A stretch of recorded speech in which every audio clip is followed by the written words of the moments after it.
शादी वाले दिन मुझे अपनी साली बहुत पसंद आ गई। शादी की रात मैंने अपनी बीवी को एक तहखाने में बंद कर दिया और ससुराल में यह मशहूर कर दिया कि आपकी बेटी एक लड़के के साथ भाग गई है।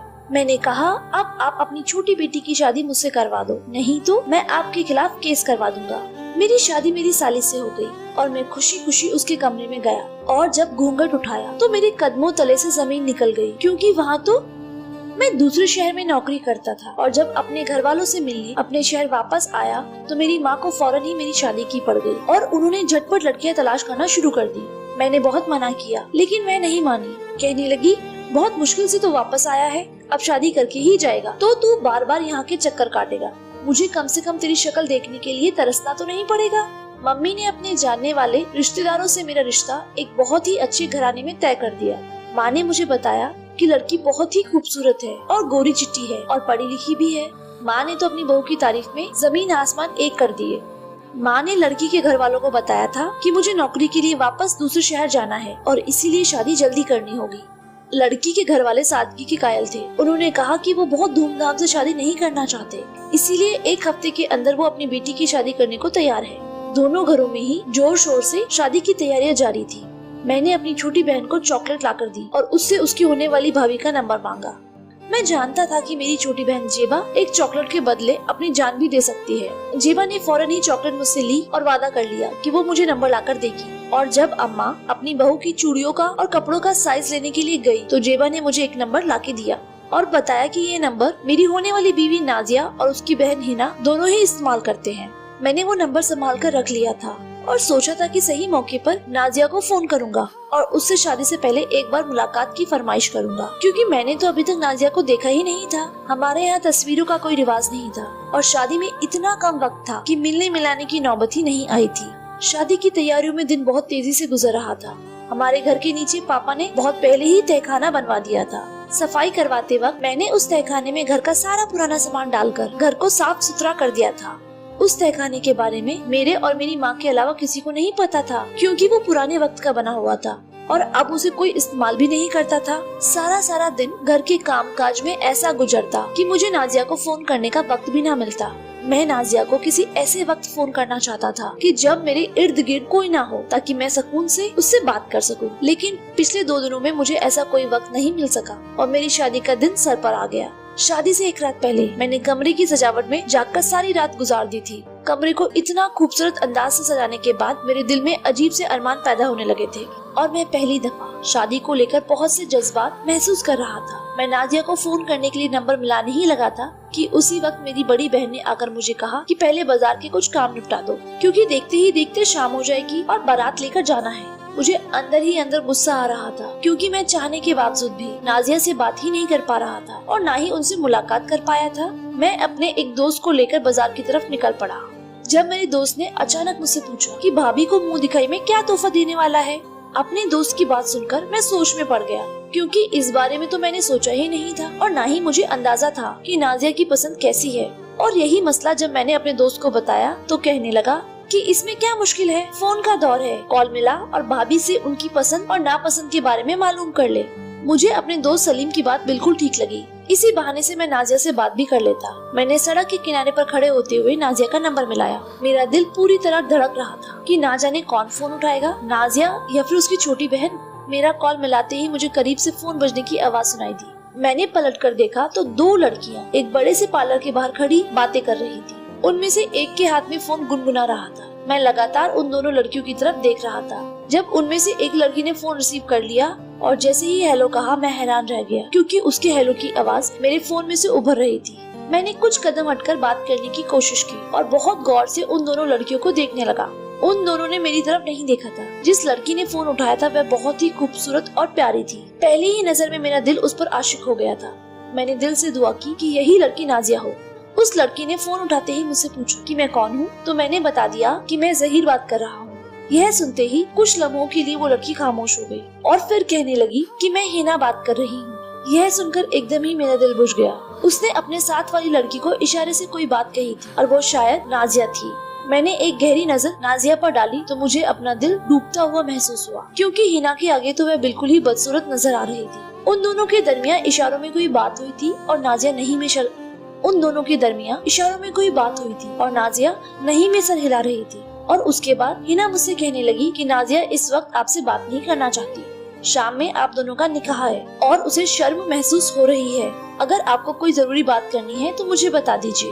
मेरा दिल इस कदर उदास हो चुका था कि मैंने बिना कुछ कहे ही फोन बंद कर दिया और खामोशी से वहाँ से निकल गया। कुछ ही देर में मेरा फोन दोबारा बजने लगा था। मैंने देखा तो हिना मुझे फोन कर रही थी, लेकिन इस वक्त मेरा किसी से भी बात करने का दिल नहीं चाह रहा था। मैंने उदास दिल से अपना फोन बंद कर दिया। सिस्टर का बताया हुआ कुछ जरूरी सामान खरीदने के बाद मैं घर वापस चला आया। मैंने मुंह दिखाई के लिए कोई तोहफा भी नहीं खरीदा था। मुझे समझ ही नहीं आ रहा था कि माँ ने क्या देखकर नाजिया को पसंद किया है, जबकि जितनी खूबियाँ उन्होंने गिनवाई थी वो सब की सब तो मुझे हिना में नजर आई थी। जब मैं घर पहुँचा तो सभी लोग बारात में जाने की तैयारी में मगन थे। मैंने सोचा कि मैं अपनी बड़ी बहन से इस बारे में बात करूं, लेकिन वो अपने बच्चों में इस कदर मशरूफ थी कि मुझे देखते ही बहुत सारे काम और पकड़ा दिए। दूसरी तरफ मेरी माँ आवाज लगाकर कह रही थी कि बारात निकलने वाली है और तू अभी तक तैयार नहीं हुआ है। मैंने जबरदस्ती खुद को इस निकाह के लिए राजी कर लिया था, जबकि मेरा दिल तो बागी हो चुका था। मैं तैयार होकर घर वालों के साथ बारात लेकर निकल गया। बहुत सादगी से ही नाजिया के घर वालों ने सारा इंतजाम किया था। मेहमान भी बहुत कम थे और सादगी से ही नाजिया को मेरे साथ सहरा बांधकर रुखसत कर दिया गया था। मैंने एक नजर भी उसकी तरफ नहीं देखा था। मैं सारा वक्त ही हिना को ढूंढने में मशरूफ था, लेकिन पर्दे का इंतजाम होने की वजह से मुझे वो कहीं नजर नहीं आई। कोई भी औरत मर्दाने खाने की तरफ नहीं आई थी। मैंने नाजिया को गाड़ी में अपने माँ के साथ बिठा दिया था और खुद आगे ड्राइवर के साथ बैठ गया था। मैंने ना ही नाजिया की शक्ल देखी थी और ना ही मुझे उसे देखने में कोई दिलचस्पी थी। मैंने पार्लर के बाहर ही उसे बहुत अच्छी तरह से देख लिया था और मेरा दिल भर गया था। हर थोड़ी देर बाद मेरे दिल में एक खूब सी उठती और यही ख्याल आता कि माँ ने ना जाने क्यों हिना को छोड़कर नाजिया को मेरे लिए चुना है। शायद इसकी एक वजह यही थी कि नाजिया और हिना सगी बहनें नहीं थी, बल्कि हिना नाजिया के मामू की बहन थी और मामू के मरने के बाद नाजिया के पिता उसे अपने घर ले आए थे। इसीलिए शायद जब शादी की बारी आई तो उन्होंने हिना के बजाय पहले अपनी बेटी नाजिया के बारे में बात की। बात जो कुछ भी थी, लेकिन मुझे ऐसा महसूस हो रहा था कि मैंने जल्दबाजी में बहुत बड़ा गलत फैसला कर लिया है और अब मैं सारी जिंदगी अपने फैसले पर पछताना नहीं चाहता था। इसीलिए जब मेरी बहन किचन में खड़ी हम दोनों दूल्हा दुल्हन के लिए दूध की गिलास तैयार कर रही थी तो मैंने खामोशी से उन गिलासों में बेहोशी की दवा मिला दी और अपनी बहन को कहा कि अपनी भाभी को ले जाकर ये दूध पिला दो। मैं थोड़ी देर में अपने दोस्तों से मिलकर आता हूँ। मेरी छोटी बहन बहुत भोली भाली थी। वो फौरन ही मेरी बात मान गई। मैंने उसे खुशी खुशी एक चॉकलेट निकाल कर दी और वो चॉकलेट लेते ही दूध का गिलास लेकर मेरे कमरे में चली गई। मैं दोस्तों के पास जाने के बजाय घर में ही छुप गया और इंतजार करने लगा। और जब मैंने देखा कि सब लोग थके हारे अपने अपने कमरे में चले गए हैं तो मैं भी चुपके से अपने कमरे में दाखिल होते हुए सोचने लगा, क्या मैंने छोटी बहन को जो रिश्वत दी थी वो काम कर गई थी। और जब मैं कमरे में दाखिल हुआ तो मेरी बीवी बेहोश पड़ी हुई। मेरे पास वक्त कम था। मैंने फौरन ही तहखाने का दरवाजा खोला जो मेरे ही कमरे से निकलता था और फौरन ही अपनी बीवी को उठाकर तहखाने में ले गया और वहीं फेंकाया। वो होश में आने के बाद लाख शोर मचाती, लेकिन उसकी सुनवाई करने वाला कोई नहीं होता। तहखाने की लकड़ी का दरवाजा इतना मोटा था कि अंदर की आवाज बाहर आना मुमकिन ही नहीं था। तहखाने में हवा की जगह रखी गई थी, इसीलिए मैं जानता था कि वो इतनी जल्दी तो नहीं मरेगी और जब मेरा मंसूबा पूरा हो जाता तो मैं खामोशी से उसे खुद ही आजाद कर देता। मैं बिना देखे ही उसे तहखाने में छोड़कर फौरन ऊपर आ गया। मुझे डर था कि कहीं कोई मेरे पीछे कमरे में न आ जाए। तहखाने का दरवाजा सही तरह से बंद करने के बाद मैंने कमरे के कालीन को दोबारा से बिछाया और जिस तरह से चुपके से कमरे में दाखिल हुआ था और उसी तरह वापस बाहर निकल गया और घर से बाहर निकलता चला गया। घर के दरवाजे से बाहर जाने के बाद मैंने खुद ही घर का दरवाजा लॉक किया और घंटी बजाने लगा। उम्मीद के मुताबिक दरवाजा खोलने के लिए मेरी माँ दरवाजे पर आई और मुझे बाहर खड़ा देखते ही गुस्सा होने लगी कि नई नवीली दुल्हन को अकेला छोड़कर कहाँ चला गया था। मैंने प्यार से माँ को कंधे से पकड़ा और कहने लगा कि दोस्तों ने बुला लिया था, चलो हम दोनों मिलकर तुम्हारी बहू को देखने चलते हैं। तुमने तो अब तक मुझे उसका चेहरा भी नहीं दिखाया। अम्मा कहने लगी कि मैं तेरे साथ तेरे कमरे में क्यों जाऊंगी, कुछ तो शर्म कर, जाकर खुद ही अपनी बीवी का चेहरा देख ले। मैं जबरदस्ती माँ को कंधे से पकड़कर अपने कमरे में ले आया कि चलो हम तुम्हारी बहू को साथ मिलकर देखते हैं। मेरे प्लान के मुताबिक जैसे ही मैं और माँ कमरे में दाखिल हुए तो माँ ये देखकर परेशान हो गई कि नाजिया तो कमरे में मौजूद ही नहीं। अम्मा ने शोर मचाकर सारे घर को जमा कर डाला, लेकिन नाजिया ना थी और ना ही किसी को मिलने वाली थी। अचानक ही मैंने माँ से कहा कि जब मैं घर के दरवाजे पर पहुँचा था तो मैंने एक लड़की को टैक्सी में बैठकर जाते हुए देखा था। कहीं वो नाजिया तो नहीं थी, लेकिन टैक्सी में तो कोई लड़का भी मौजूद था। मेरी बात सुनकर माँ एकदम चौंक गई थी। मैंने खुद ही सारे घर वालों के दिमाग में ये बात डाल दी कि नाजिया अपने किसी आशिक के साथ फरार हो गई है। थोड़ी देर के बाद जब सारे घर को इस बात पर यकीन आ गया कि नाजिया मौजूद नहीं है बल्कि वह फरार हो गई है, तो अम्मा ने फौरन ही नाजिया के घर वालों को फोन करके सारी बात बता दी थी। थोड़ी देर में नाजिया के पिता चले आए। वो इस बात पर राजी न हुए कि उनकी बेटी ऐसा भी कुछ कर सकती है। उन्हें अपनी तरबियत पर पूरा भरोसा था। मैंने नाजिया के पापा से कहा कि मैंने खुद उसे अपने आशिक के साथ जाते हुए देखा है। मैं उनके साथ बदतमीजी पर उतर आया था और वो मजबूरी में सब कुछ सुन रहे थे। मैंने नाजिया के पिता को धमकी दी कि वो उसको ढूंढ कर लाए, वरना मैं पुलिस में उनके खिलाफ रिपोर्ट दर्ज करवा दूंगा कि उन्होंने जानबूझकर अपनी बेटी से मेरी शादी करवाई और उनकी बेटी ने अपने आशिक के साथ फरार होकर मेरी इज्जत पर दाग लगा दिया। नाजिया के पिता एक इज्जतदार आदमी थे और वे खुद भी बुरी तरह परेशान थे। वो मुझे समझाने लगे कि बेटा, दाग तुम्हारी इज्जत पर नहीं लगा, बल्कि ये तो हमारी भी बदनामी है। मैं कभी सोच भी नहीं सकता था कि मेरी बेटी ऐसा भी कुछ कर सकती है। मैं गुस्से में उनसे कहने लगा कि एक दिन बाद मेरा वालिमा है, मेरे सारे ही दोस्त और रिश्तेदार शामिल होने वाले हैं। मैं लोगों को क्या मुंह दिखाऊंगा? लोग मेरे बारे में कैसी कैसी बातें करेंगे कि मेरी बीवी तो पहली ही रात मुझे छोड़कर चली गई। आपकी बेटी ने मुझे बदनामी के समुद्र में डुबा दिया है और अब आप भी मुझे इससे बाहर निकालेंगे। मेरी बात सुनकर नाजिया के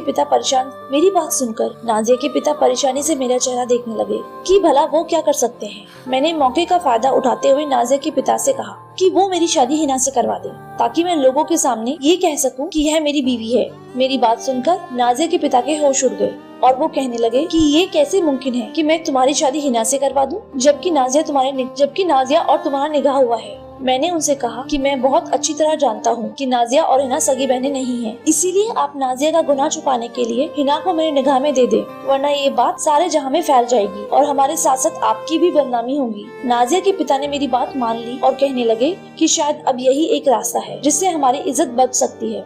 अगले ही दिन हिना के साथ मेरा निकाह पढ़वा दिया गया और मेरी खुशी का ठिकाना ना रहा। एक बहुत मुश्किल और बड़ा प्लान कामयाब हो गया था। मैं सारी जिंदगी नाजिया के साथ एक समझौते भरी जिंदगी गुजारना नहीं चाहता था। मैंने सोच लिया था कि मैं हिना से शादी करने के बाद नाजिया को चुपके से आजाद कर दूंगा। जब वो सबको सच्चाई बताएगी तो मैं यही कहता रहूंगा कि वो अपने जिस आशिक के साथ फरार हुई थी उसने नाजिया को छोड़ दिया है और खुद को बेगुनाह साबित करने के लिए वो मुझे मुजरिम बना रही है। हिना को रुखसत करके मैं अपने घर ले आया था और वह कमरे में मेरा इंतजार कर रही थी। मैं बिना वक्त जाया किए ही कमरे में दाखिल हुआ और दरवाजा बंद करके उसके करीब चला आया। आज मेरा दिल खुशी से छलांग मार रहा था। मुझे जिससे मोहब्बत हुई थी वो मेरी साली थी और मैंने बहुत मुश्किल से और बहुत मेहनत के बाद उसे अपनी बीवी बना ही लिया था। मैं हिना के लिए खूबसूरत सी अंगूठी भी खरीद कर लाया था। जैसे ही मैंने हिना का घूंघट पलटा तो मेरे कदमों तले से जमीन निकल गई, क्योंकि ये तो हिना नहीं बल्कि नाजिया थी। मुझे ऐसा लगा कि मेरी सारी दुनिया चकरासी गई है। मैंने बहुत हैरत से पूछा कि तुम यहाँ क्या कर रही हो? तो कहने लगी कि आप ही तो मुझे शादी कर यहाँ लाए हैं। मैं नाजिया के जुर्म की सजा भुगतने के लिए यहाँ आई हूँ। मैंने हैरत से पूछा कि तुम कौन हो? वो कहने लगी कि मैं हिना हूँ, जिसे आप नाजिया के बदले अपनी बीवी बनाकर लाए हैं। वो आमसी सावली सी शकल सूरत वाली लड़की जिसे मैं नाजिया समझ रहा था वो दरअसल हिना थी। मेरा दिमाग पूरी तरह चकरा गया था। मेरी जिससे पहले शादी हुई थी वो वही थी जिसे मैंने पहले ही नजर में अपना दिल दे दिया था। वही मेरी बीवी और मेरी पसंद थी, जिसे बिना देखे ही मैं नफरत में तहखाने में डाल आया था। मैंने हिना से पूछा कि तुम्हें याद है कि मैंने शादी से पहले तुम्हें फोन किया था? हिना हैरत से मेरी शक्ल देखने लगी। मुझे बताने लगी मैंने फोन उसे नहीं बल्कि नाजिया को किया था और उसने शरारत में अपना नाम हिना बताया था। उसका इरादा मुझे तंग करने का था, लेकिन मैंने बिना बात किए ही फोन बंद कर दिया और जब नाजिया ने दोबारा फोन मिलाया तो मेरा फोन पूरी तरह बंद आ रहा था। मेरी नजरों के सामने एक दिन पहले के वो लम्हे फिर से गुजरने लगे जब मैंने नाजिया और हिना को एक साथ देखा। हिना कह रही थी कि नाजिया ने इशारों से उसे खामोश रहने को कहा था, जबकि हिना उसे बार बार मना कर रही थी कि वो गलत बयानी ना करे। लेकिन नाजिया शुरू से ही बहुत ज्यादा शरारती थी, इसलिए वो ना मानी और शरारत में खुद हिना बन गई। मुझे लग रहा था कि जैसे किसी ने मेरे सर पर आसमान गिरा दिया हो। वो लड़की जिसके लिए मैं तड़प रहा था, मैं खुद उसे अपने हाथों से तहखाने में छोड़ आया था। मैंने बिना कुछ सोचे समझे ही कालीन उठाया और तहखाने का दरवाजा खोलकर नीचे उतरता चला गया। हिना मुझे आवाज देती हुई मेरे पीछे उतर रही थी, लेकिन मुझे सिर्फ नाजिया का ख्याल सता रहा था। जब मैं नीचे पहुंचा तो मैंने देखा कि वो बेहोश पड़ी हुई थी। उसका चेहरा अब भी घूंघट में छिपा हुआ था। जैसे ही मैंने उसका घूंघट उठाया तो उसका चांद सा चमकता हुआ चेहरा मेरी आंखों में समा गया। मैं फौरन ही उसे अपनी बाहों में समेटकर ऊपर चला आया और बेड पर लिटाकर उसके मुंह पर पानी की छींटे मारने लगा। कुछ देर की कोशिश के बाद वो होश में आ गई और गुमसुम सी मुझे देखने लगी। मेरे पीछे खड़ी हिना भी हक्का बक्का थी कि ये सब क्या हो रहा है। जब नाजिया पूरी तरह होश में आ गई और मुझे उसकी तरफ से कुछ सुकून महसूस हुआ तो मैंने नाजिया और हिना को बिठाकर सारी बात सच सच बता दी। मेरी बात सुनकर दोनों की हालत खराब हो गई। वो दोनों ही नफरत से मुझे देखने लगी। मैंने नाजिया से कहा कि जितना कसूर मेरा है उतना ही कसूर तुम्हारा भी है। तुम्हारे झूठ ने हम तीनों को इस मुश्किल में डाल दिया है। नाजिया कहने लगी कि वो मुझे सच्चाई बताना चाहती थी, लेकिन मैंने उसकी बात ही नहीं सुनी और उसका फोन नहीं उठाया। नाजिया को यह बात बिल्कुल भी बर्दाश्त नहीं हुई थी कि मैंने उसके किरदार पर इल्जाम लगाए हैं। मैंने नाजिया को अपनी मोहब्बत का यकीन दिलाया और हिना से भी माफी मांगी, क्योंकि सारे किस्से में वो मेरे निगाह में आ गई थी। कुछ ही देर बाद ये बात मेरे सारे घर वालों को पता चल गई थी।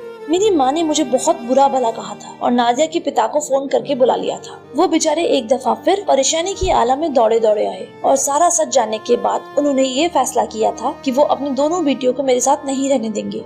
मैं उनके पैरों पर गिर पड़ा और इस बात का इकरार किया कि नाजिया की मोहब्बत में मैंने एक बहुत बड़ा गलत कदम उठा लिया था, लेकिन मैं अपने किए पर शर्मिंदा हूँ और मुझे अपनी गलती की सजा भी मिल गई है। मैं नाजिया के बगैर जिंदगी नहीं गुजार सकता और अब मैं हिना को भी नहीं छोड़ना चाहता था, क्योंकि उसका कोई कसूर नहीं था। नाजिया और हिना दोनों बचपन से ही एक साथ पली बड़ी थी और दोनों ने खुद ही यह फैसला किया कि वे दोनों अपनी खुशी से मेरे साथ जिंदगी गुजारना चाहती हैं। खुदा ने मेरी किस्मत में एक नहीं दो शादियां लिखी हैं। मैंने उन दोनों से वादा किया कि मैं उन दोनों के साथ इंसाफ करूंगा और उन दोनों को ही कभी कोई तकलीफ नहीं पहुंचने दूंगा। मुझसे गलती हुई थी और सभी लोगों ने मेरी इस गलती को दिल से माफ करके मुझे जिंदगी में आगे बढ़ने का मौका दे दिया था। कभी कभी मैं सोचता हूँ कि जल्दबाजी में किए गए फैसले इंसान को कितनी बड़ी असमंजस में डाल देते हैं। अगर मैं एक दफा अपनी बीवी का चेहरा देख लेता तो शायद इतना सब कुछ ना होता। मेरी जरा सी जल्दबाजी ने मुझे बहुत नुकसान पहुँचाया था। धन्यवाद दोस्तों।